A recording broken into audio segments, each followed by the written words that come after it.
এই জন্য আমি বলবো ইসলামী আন্দোলন বাংলাদেশ আপনারা দেখেছেন 1987 সালে প্রতিষ্ঠিত হয়েছে, কিন্তু এখন পর্যন্ত আমাদের প্রতীকে একটা এমপিও সংসদে যায় নাই।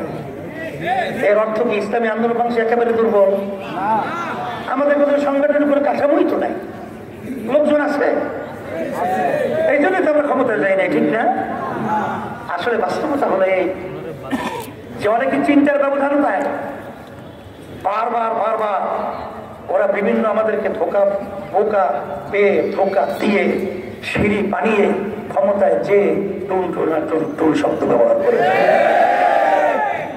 এবং অনেক আমাদের ইসলাম এই দলগুলো বিভিন্ন কায়দায় এদেরকে ধোকা দিয়ে ক্ষমতায় যাওয়ার পরে তাদেরকে নিয়ে ওই টেবিলের মধ্যেই মদের লাইসেন্স, মদের আইন পাশ করা হয়, বেশ্যাবৃত্তির লাইসেন্স দেওয়া হয়, কোরআনের বিরুদ্ধে আইন করা হয়, ইসলামের বিরুদ্ধে আইন করা হয়, দেশের বিরুদ্ধে আইন করা হয়। ইসলামী আন্দোলন বাংলাদেশ বারবার ওদের এই ধোকা, খুন এবং টাকা পাচারের জন্য সহযোগী শক্তি হইতে চায় না। এই জন্য ইসলামী আন্দোলন বাংলাদেশ কখনো লেজুর ভিত্তিক পর কাছে হতে চাই নাই। আমরা পর কাছে কেন হব? এদেশ আমার, এদেশে জন্মগ্রহণ করেছি আমার, এই দেশ স্বাধীন করেছে ওলামায়ে কেরাম। শাহজালালের জন্মভূমি, শাহপরানের জন্মভূমি, শাহজালালের জন্মভূমি।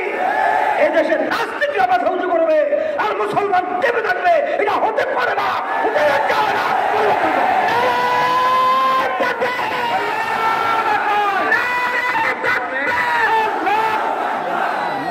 আপনারা জানেন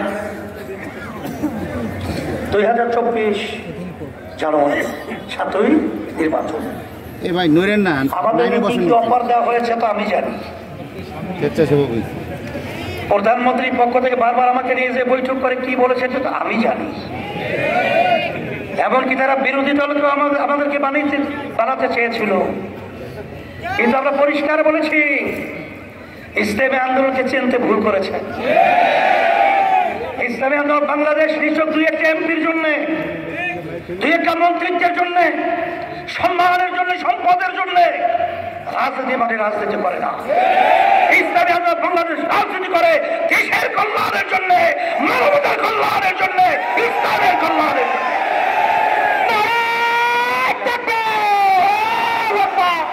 আমি সকল প্রধান আহ্বান জানাবো, আমাদের যুগ্ম মহাসচিব কাজী আতাউর রহমান সহ অন্যান্য দায়িত্বশীলের কথা বলেছেন, কথা আমি পুরাবৃত্তি না করে বর্তমানে অন্তর্বর্তীকালীন সরকার এখন চোখে দেখে কি জানি তোমরা কারা, কোথা থেকে এসেছো, কাদের বুকে পা রেখে এসেছো, কাদের রক্তে খেলা খেলছো, কাদের জান দিয়ে খেলা করছো, বাংলাদেশের জনগণ জানতে চায়। এই ধোঁকাবাজি ওই নস্যলে বসে করা যাবে না। বারবার বলেছি, আজকে হাজার হাজার মায়ের কোল খালি হয়েছে, এখনো মায়ের কান্না বন্ধ হয় নাই, এখনো মুক্তের শব্দ কান থেকে এখনো যায় নাই। এখনো মা বলতেছেন আমার সন্তান কয়েকদিন পর্যন্ত আমাকে মা বলে ডাকতে না, সেই শব্দ এখন আমাদের কান থেকে যায় নাই। আর বিনা পরিশ্রমে চেয়ার পাইছে, আর ওখানে বসে বসে তামসা করছেন। এই তামসা দেখার জন্য জনগণ আপনারা দুর্ভাগ্যে বসায় নাই।